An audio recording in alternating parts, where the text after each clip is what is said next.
Good afternoon दोस्तों। आज हम स्टार्ट करने जा रहे हैं कक्षा 10 के unsolved questions, all previous year question और मॉडल पेपर। एक एक क्वेश्चन करके हम पूरा सॉल्व करेंगे और जब तक खत्म नहीं हो जाएगा तब तक हम इस सीरीज को बंद नहीं करेंगे। ये मॉडल पेपर रहेगा और प्रीवियस ईयर क्वेश्चन रहेगा। मैं आप लोगों को यकीन दिलाता हूं कि इसके क्वेश्चंस को करने के बाद आप लोगों को और जो बुक एनसीईआरटी है उसको करने के बाद ही आपका 100% तैयार होगा। यदि आप एनसीईआरटी को कंप्लीट कर चुके हैं तो मेरी यही सलाह है कि आप इस अनसॉल्व को कंप्लीट कर लीजिए। अगर इस अनसॉल्व को कंप्लीट कर लेंगे तो कहीं ना कहीं आपको जो है 100 में 100 के करीब पहुंच जाओगे और थोड़ी सी और प्रैक्टिस करोगे तो जाके 100 में 100 पूरा कर पाओगे। तो आइए आज से स्टार्ट करते हैं अनसॉल्व। हम एक एक क्वेश्चन को, हर सवाल को, चाहे सरल हो चाहे कठिन, पहले एक एक नंबर वाला क्वेश्चन करेंगे और उसके बाद जो है 2 नंबर, 4 नंबर, 6 नंबर, हर सवाल को करेंगे। एक भी सवाल नहीं छोड़ेंगे। मैं आप लोगों के सामने हूँ, आप लोगों के साथ हूँ। मैं आप लोगों को यकीन दिलाता हूँ इस अनसॉल्व को करने के बाद अगर आपने साल भर भी नहीं पढ़ा है तो इस अनसॉल्व के हर सवाल को कंप्लीट कर लीजिए। मैं गारंटी लेता हूँ कि आप अच्छे नंबर से पास हो जाओगे। मैं मैथ की गारंटी ले रहा हूँ। आइए पहले सवाल से स्टार्ट करते हैं। पहला क्वेश्चन है, हर सवाल को शिद्दत से समझिएगा, ये सब इंपॉर्टेंट है। सरल समझकर इग्नोर मत करिएगा क्योंकि हर सवाल की अहमियत एक क्वेश्चन 1 नंबर की है। समझते हैं पहला क्वेश्चन। पहला क्वेश्चन है, पहला सेट है और ये मॉडल पेपर है। पहले हम मॉडल पेपर कर लेते हैं, फिर उसके बाद हम अनसॉल्व करेंगे। सॉरी, अनसॉल्व भी है, सेट करेंगे। 2023 के हर सेट को पूरा करेंगे, फिर इसके बाद 2022 के पूरा सेट करेंगे, फिर 2021 को। इस तरह से करते चले जाते हैं। तो पहला मॉडल पेपर है तो हम हर सवाल को करेंगे, हर क्वेश्चन को करेंगे। आइए पहला सवाल समझते हैं। बहुत सरल सवाल है। सवाल है, यदि 26 और 156 का लासा 156 है तो मासा ज्ञात कीजिए। तो लासा और मासा की बात की जाए और दो संख्याएं दी हो तो दो संख्याएं देने के बाद लासा और मासा की बात की जाए तो इसका एक फार्मूला होता है। तो हमेशा इसको याद रखना, इस फार्मूला को। ये फार्मूला है लासा गुणे मासा बराबर पहली संख्या गुणे दूसरी संख्या। जो इसमें 26 और 156 दिया है, यही दोनों क्या है, संख्याएं हैं। तो पहली संख्या है 26, दूसरी है 156 और लासा दिया है 156। तो लासा दिया है 156, तो लासा दिया है 156, तो लासा के स्थान पे 156 रख देंगे। गुणे मासा ज्ञात करना है, मासा हमको पता ही नहीं तो मासा लिखा रहने देंगे। बराबर में पहली संख्या क्या होगी, जो संख्याएं दी रहेंगी, तो 26 हो जाएगी। गुणे दूसरी संख्या हो जाएगी 156। अब हमको पता है कि बराबर इस साइड ये गुणा में है तो उस साइड जाएगा तो बटा में हो जाएगा। तो मासा बराबर 226 गुणे 156 बटे 156। अब हमको पता है कि ऊपर नीचे गुणा में अगर दो लोग होंगे तो आपस में कट जाएंगे, तो बचेगा क्या, 26। तो इस संख्या का मासा आ जाएगा 26 और इसको डायरेक्ट हमको क्या कर देना है, टिक लगा देना है, सॉल्व नहीं करना है।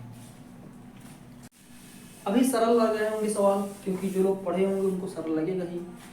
हर सवाल को बराबर टाइम दो, सरल भी सवाल आएगा, कठिन भी सवाल आएगा, सबको बराबर अहमियत दो। सबकी कीमत 1 नंबर है, इसको समझते हैं। तो इनमें से अपरिमेय संख्या है, हमको पता है 25 का वर्गमूल 5 होता है। तो ठीक है, 25 का वर्गमूल 5 होता है तो 5 आ गया और नीचे 1 मान लिया जाएगा।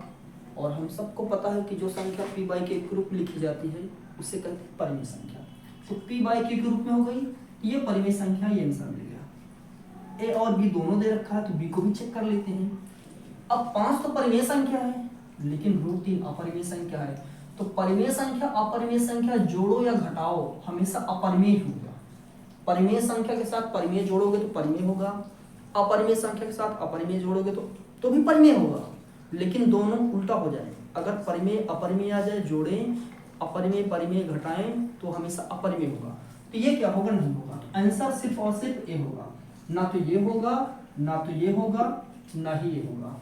ये रहा दूसरा सवाल। इसके बाद आते हैं तीसरे। आइए तीसरा सवाल समझते हैं। तीसरा सवाल है, रेखाओं x - 2 = 0 y प्लस 6 बराबर 0 का प्रतिच्छेद बिंदु होगा। कहने का मतलब कोई एक बिंदु होगा, उसमें x और y होंगे, तो x का मान क्या होगा, y का मान क्या होगा, ये हमको बताना है। तो पहले जो इक्वेशन दिया है, जो समीकरण दिया है, इसको ले लेते हैं।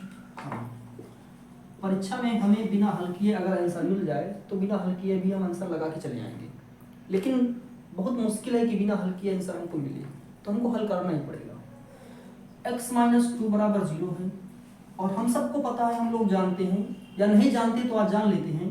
x माइनस 2 बराबर 0 है, बराबर है, इस साइड कुछ है, उस साइड कुछ है। अगर इस साइड प्लस में है तो उस साइड जाएगा माइनस में होगा, इस साइड माइनस में है तो उस साइड जाएगा प्लस में होगा। अगर इधर गुणा में है तो उधर भाग में होगा, अगर इधर भाग में है तो उधर गुणा में होगा। तो ये माइनस में है 2, तो x तो यही रहेगा, 2 उधर जाएगा तो प्लस हो जाएगा, तो x का मान 2 आ जाएगा।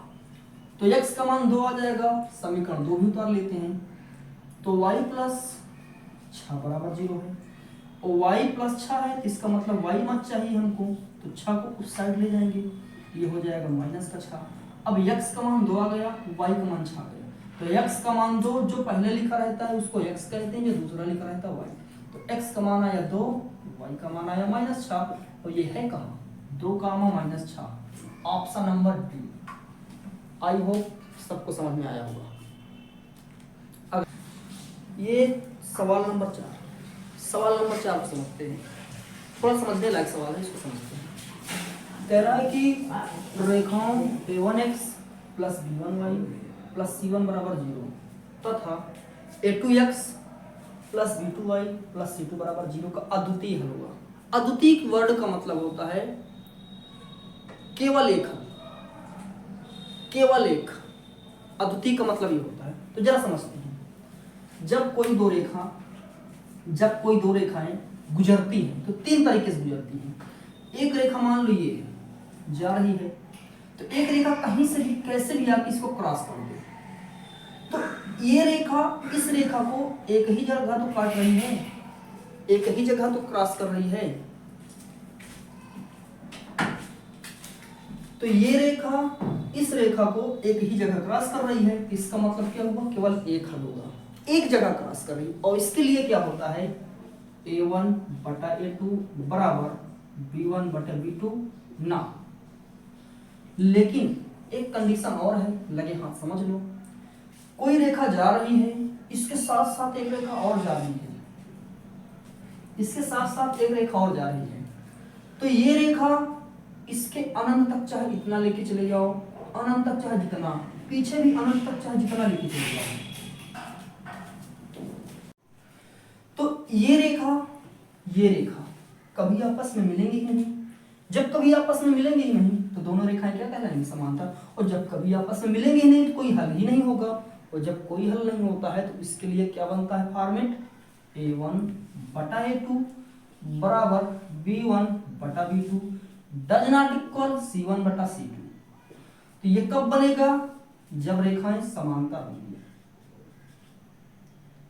समांतर रेखाएं क्या हो, रेखाएं समांतर, तब ये बनेगा। और ये कब होगा, जब प्रतिच्छेदित होंगे, प्रतिच्छेदित, और इसी पे बनता है अद्वितीय हल। इसके होते अद्वितीय हल, अद्वितीय हल, अद्वितीय हल। तो हमें अद्वितीय हल चाहिए था, तो a1 बटे a2 does not equal b1 बटे b2, जहां है मार दो आंसर, तो ये c रहा, तो c इसका आंसर। एक और है, बाद में इसको समझ लेंगे। अगले सवाल पे आते हैं, सवाल नंबर 5, पांचवें सवाल पे आते हैं। पांचवा सवाल है, समीकरण 5x square minus 3x plus 2 बराबर 0 के मूलों का योग। मूलों का योग सूत्र होता है डायरेक्ट, मूलों का योग, मूलों का योग बराबर होता है minus b by a, minus b by a होता है। तो जो समीकरण दिया रहता ना उसकी हम तुलना कर लेते हैं। तो ये है 5x square minus 3x plus 2 बराबर 0। तो तुलना किससे करेंगे, स्क्वायर और x वाले से, तो ax square plus bx plus c बराबर 0 से तुलना करने पर, तुलना करने पर जब तुलना करेंगे तो यह x स्क्वायर ये x स्क्वायर दोनों सेम है, तो इसके बगल वाले भी क्या होंगे, बराबर होंगे। ये x ax वही है, तो इसके बगल वाले भी आपस में क्या होंगे, बराबर होंगे। -3, तो बाकी जो बचा c, तो बाकी जो बचा c ही होगा 2, और यहाँ मूलों का योगफल होगा माइनस और b का मान आया -3, तो -3 बटे a का मान कितना आया 5, ये हो जाएगा माइनस माइनस +3 बटे 5, ये रहा आंसर। जहाँ आंसर आपको मिलेगा लगा देना आंसर। छठा सवाल, छठे सवाल को समझते हैं। है तो बहुत नॉर्मल क्वेश्चन, बट करना है, एग्जाम के लिए हमारे इम्पोर्टेंट है। शांत जल में नाव की चाल। जब पानी शांत रहता है, कोई बहाव नहीं रहता है, जब पानी में कोई बहाव नहीं रहता है तो वो सिर्फ नाव चलेगी। जब नाव केवल चलेगी तो 8 किलोमीटर प्रति घंटा, कहने का मतलब प्रति घंटा का मतलब प्रत्येक घंटे में 8 किलोमीटर चलेगी नाव की चाल। तो नाव की चाल को मान लेते हैं वी मान लेते हैं, तो वी हो जाएगा नाव की चाल, वी हो जाएगी नाव की चाल 8 किलोमीटर प्रति घंटा है। लेकिन क्या है कि इसमें कह रहा धारा की चाल, पानी बह रहा है, तो सिर्फ पानी की चाल मान लेते हैं यू, पानी की चाल है यू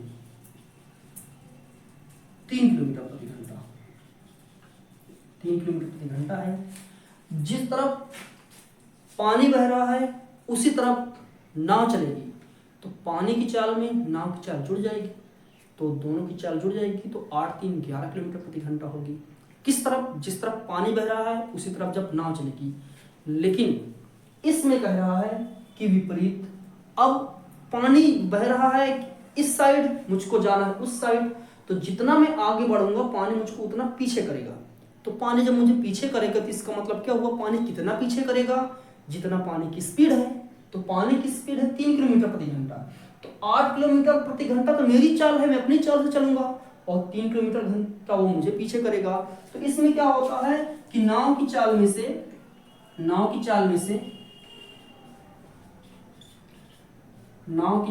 क्या होता है, धारा की चाल घट जाती है, तो v माइनस यू, इसका मतलब ये होगा 8 माइनस 3, और यही हो जाएगा 5 किलोमीटर प्रति घंटा, ये हो जाएगा टाइम, और ये ऑप्शन नंबर सी है।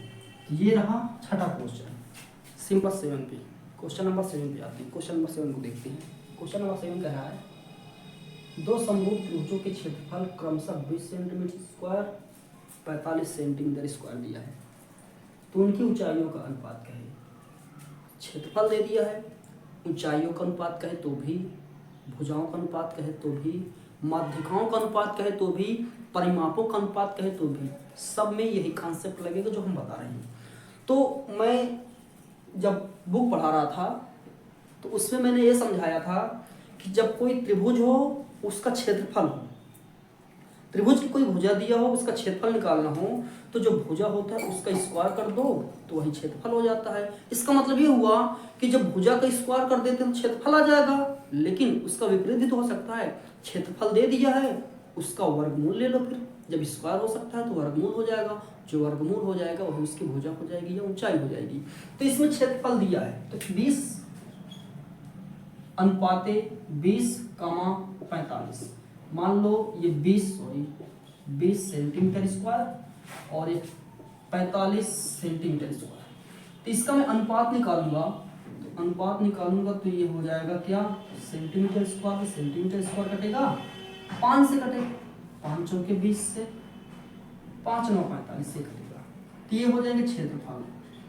तो क्षेत्रफल का अनुपात ये हो जाएगा, हमको चाहिए क्या, ऊंचाइयों का अनुपात, ऊंचाई बराबर हो जाएगा, इसका वर्गमूल ले लेंगे, तो वर्गमूल लेंगे तो इसका 2 आ जाएगा, इसका 3 आ जाएगा, और यही हमारा आंसर। तो यहां से आप लोगों की समझ में आ गया होगा कि जब क्षेत्रफल का अनुपात दिया होगा, क्षेत्रफल दिया तो पहले उसका अनुपात निकालो, और ऊंचाई पूछ रहा है तो उसका क्या निकालोगे, वर्गमूल। अगर यहीं पे भुजा या ऊंचाई दे दिया जाता, कह देता क्षेत्रफल बताओ, तुरंत स्क्वायर कर लेते, तो क्या होता, क्षेत्रफल का अनुपात आ जाता है। अब आते हैं इसके बाद अगले सवाल पे।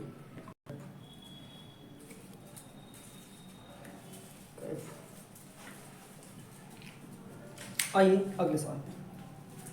ये इंपॉर्टेंट सवाल है, वैसे इंपॉर्टेंट तो सब है, तो थोड़ा समझना पड़ेगा। इसमें कोई भुजा नहीं दिया है, कोई क्षेत्रफल नहीं दिया है, जैसे क्षेत्रफलों का अनुपात पूछ रहा है। तो एक त्रिभुज है ABC, तो शॉर्टकट में बनाते हैं। एक त्रिभुज है A B C, A B C. एक त्रिभुज है B D C, B D E, B D E. तो दोनों समबाहु हैं, तो इसका मतलब क्या हुआ, इसकी जो भुजा होगी, कुछ भी मान लो ए है तो इसकी भुजा ए होगी। हम सबको पता है समबाहु त्रिभुज की सभी भुजाएं बराबर होती हैं। ओके, फिर कह रहा है कि डी भुजा बीसी का मध्य बिंदु है, तो डी बीसी का मध्य बिंदु है। अब यहाँ पे क्या करेंगे, इसको हम कुछ और मान लेते हैं, दुगुना दुगुना दुगुना, तो यहाँ से यहाँ तक हो जाएगा ए, यहाँ से यहाँ तक हो जाएगा ए। इसलिए डी भुजा बीसी का मध्य बिंदु है, वैसे हम ऐसे करेंगे। और उसके बाद क्या है, तब त्रिभुज एबीसी तथा बीडीई के क्षेत्रफलों का अनुपात होता है। तो इसकी भुजा क्या हो जाएगी, वही बात, ये भी वही होगा, ए ए ए। तो कह रहा है कि मध्य बिंदु है डी भुजा बीसी का, तब त्रिभुज एबीसी तथा बीडीई के क्षेत्रफलों का अनुपात बताओ। कुछ मिस्टेक तो नहीं है, तो ठीक है। इसकी भी हमने ए मान लिया, इसका 2a मान लिया। तो यहाँ पर इसका क्षेत्रफल निकालेंगे, इसको छोड़ो, इसका क्षेत्रफल निकालेंगे तो भुजा ले लेंगे, भुजा तो भुजा हो जाएगा 2a, तो क्षेत्रफल निकालेंगे 2a का स्क्वायर होगा। इसकी भुजा ले लेंगे a, हमने a ही मान लिया उसकी भुजा, तो इसकी a हो जाएगा a का स्क्वायर, और दोनों समरूप ही तो है। तो ये 2 का स्क्वायर 4 होगा, a स्क्वायर होगा, अनुपात a का स्क्वायर ए स्क्वायर होगा, तो ए स्क्वायर से ए स्क्वायर कैंसिल, 4:1 हो जाएगा। 4:1 इसका आंसर आ जाएगा। ये रहा इसका सही आंसर, 4:1। 9th number question. दो बिंदु हैं, मान लो एक बिंदु है, सॉरी थोड़ा डिस्टर्ब हो रहा होगा, बगल में फैमिली लोग रहते हैं इसलिए डिस्टर्ब हो रहा है, थोड़ा मैनेज करिए। एक बिंदु है, एक बिंदु और है, दो बिंदु है भाई, तो दो बिंदु की बात करेंगे। जब दो बिंदु की बात करेंगे तो पहला बिंदु है 2,3, दूसरा बिंदु है मान लो क्या यही है 4। इसका नाम कुछ भी रख दो, A B P Q R S, जो नाम है, इसका नाम है पी रख दीजिए, इसका नाम क्यू, दोनों को मिला देते हैं। बीच की दूरी है, तो बीच की दूरी यही तो होगी, ये जो नागिन चल रही है ना, बीच की दूरी यही होगी, तो बीच की दूरी होगी ये। तो जो पहला वाला होता है वो x होता है, दूसरा वाला y होता है। पहला वाला x होता है, दूसरा वाला y होता है। तो पहला वाला है तो x तो होगा, पहला वाला ये भी x होगा, लेकिन ये पहला है तो पहला, ये दूसरा x है तो दूसरा, तो पहला x है 2, दूसरा x है कितना 4। इसी तरह पहला y है, दूसरा y, तो y1 y2 होंगे, है तो ये भी y ये y, लेकिन ये पहला है तो ये दूसरा है तो ये।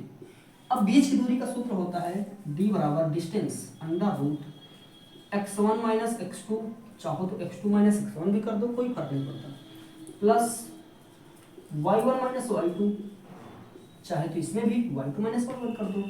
तो x1 का मान कितना है 2, माइनस x2 का मान कितना है 4 का स्क्वायर, प्लस y1 का मान कितना है 3, माइनस y2 का मान है 1 का स्क्वायर।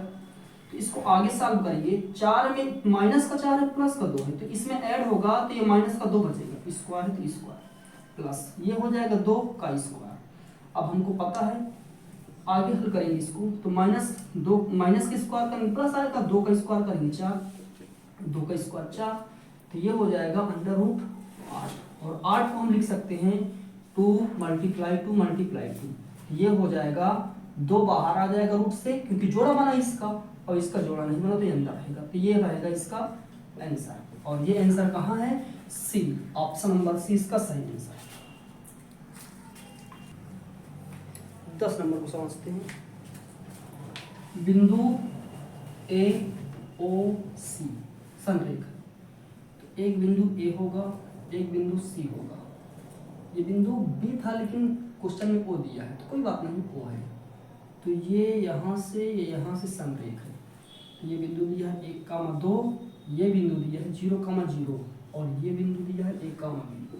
संरेख है, कहने का मतलब ये इसके बीच की दूरी बराबर ही तो होगी।